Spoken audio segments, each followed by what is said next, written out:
So good day everyone. I am Juan Alas Astuban. I will be discussing the four phases of business cycle. So first, what is business cycle?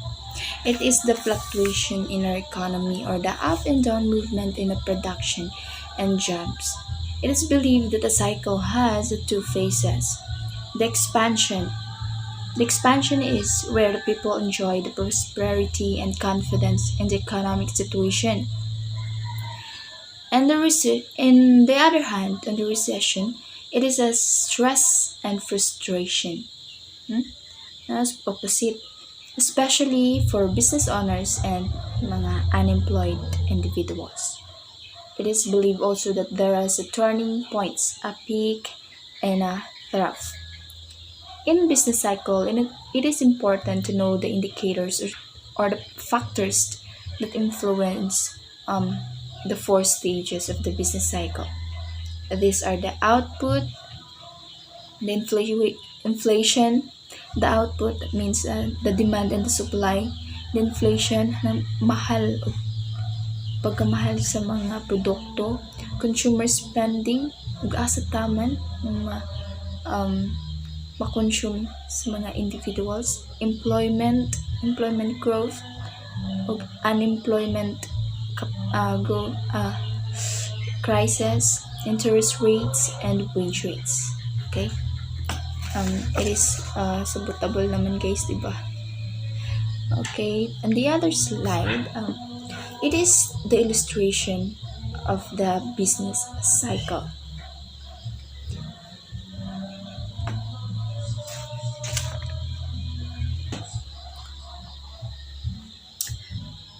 Okay, let's start. Let's gonna focus on the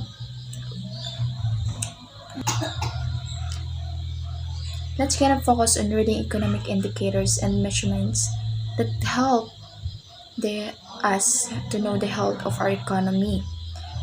In the world of microeconomic, there are three economic goals that we wish to accomplish. First, the long-run economic growth, to promote long-run economic growth. Second, prevent excessive unemployment. Third, keep prices stable by limiting inflation.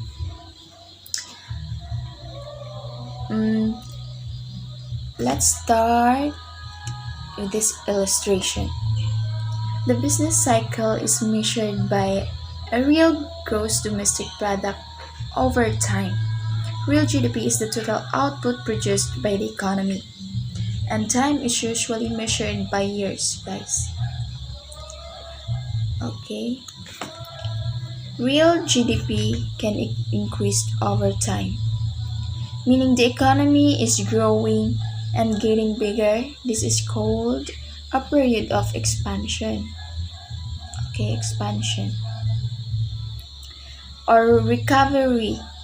Real gross domestic product will continue to grow until it reaches a peak, which it is at the highest level.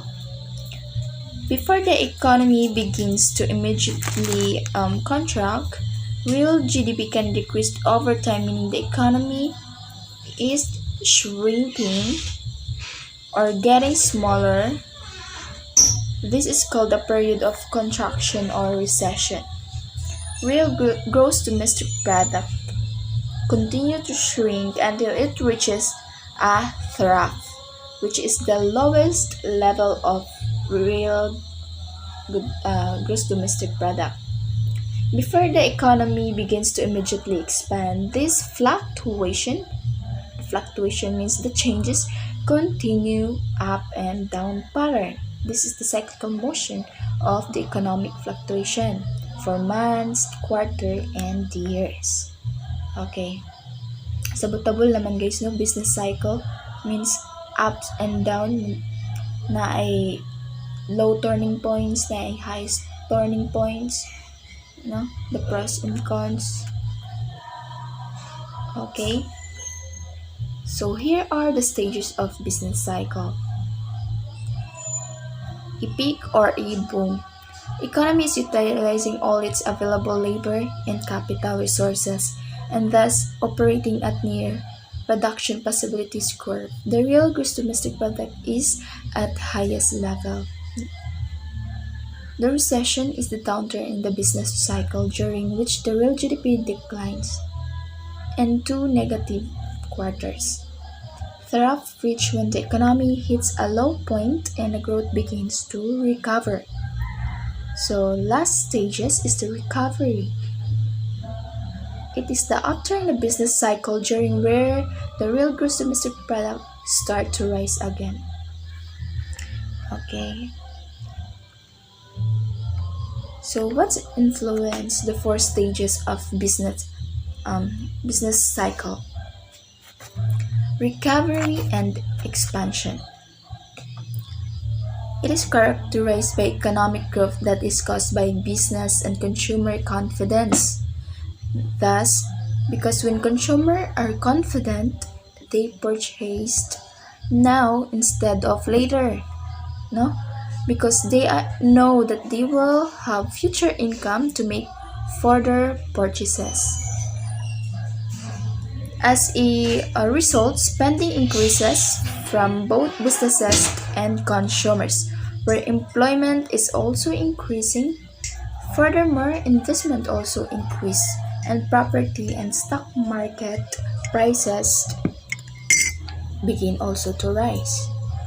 Next, peak.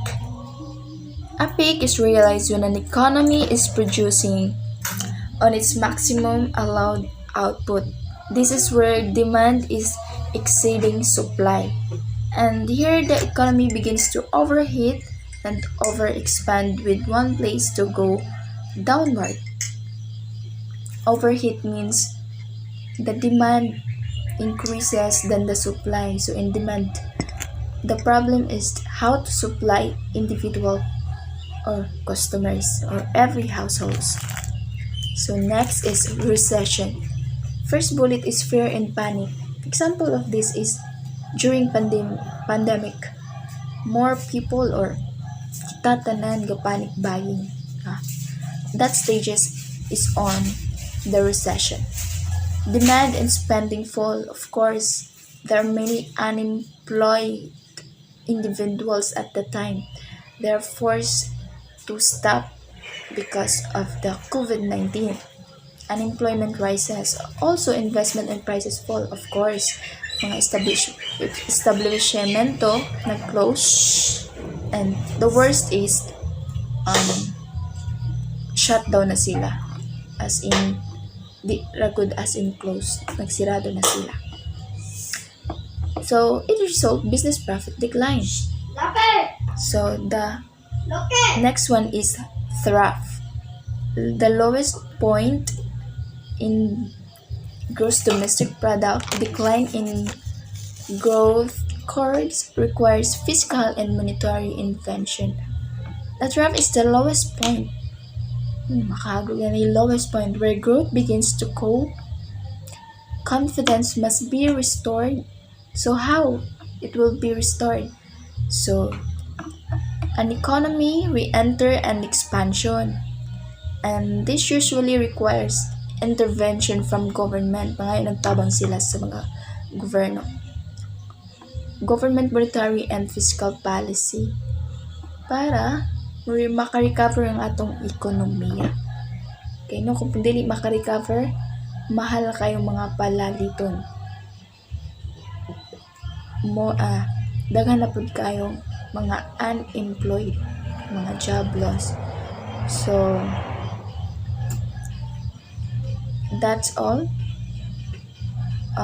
It is important to know the biggest indicator of the business cycle para masabtan nato ning 4 stages of business cycle.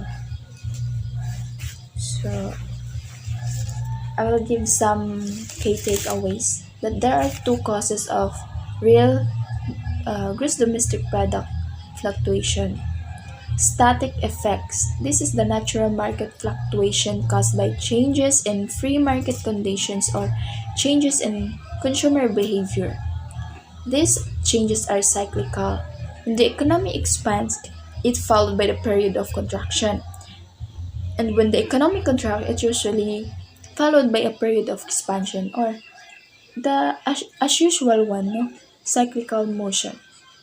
The second one is shocks. Unpredictable events like wars, financial panics, natural disasters that serves as sudden abnormal contraction and expansion.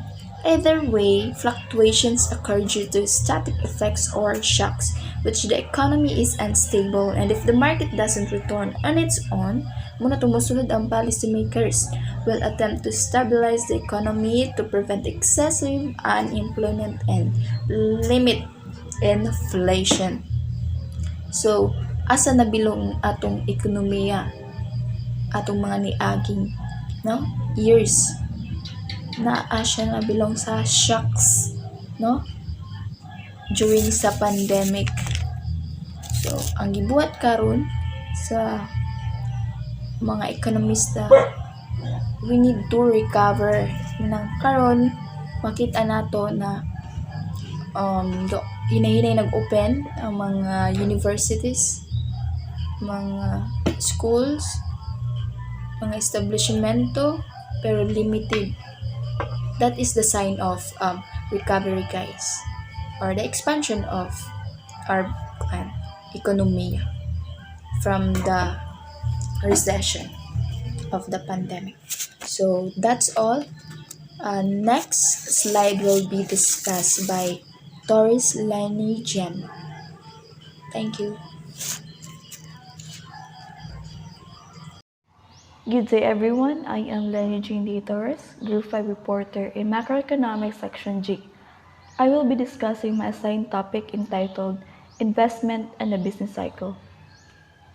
While investment creates a multiplier effect of inducing the level of national income, the durability of capital resources can result to instability of the economy. This instability is in the form of business cycle, especially when the economies face off innovation. This really changed, especially in the situation on economist activities. But what really causes the economy to fluctuate? One prominent factor is volatility of fixed investment and inventory investment expenditures called investment cycle. As we can see on the graph, at the top of the cycle, income begins to level off and investment in new supply capacity finally catches up with demand.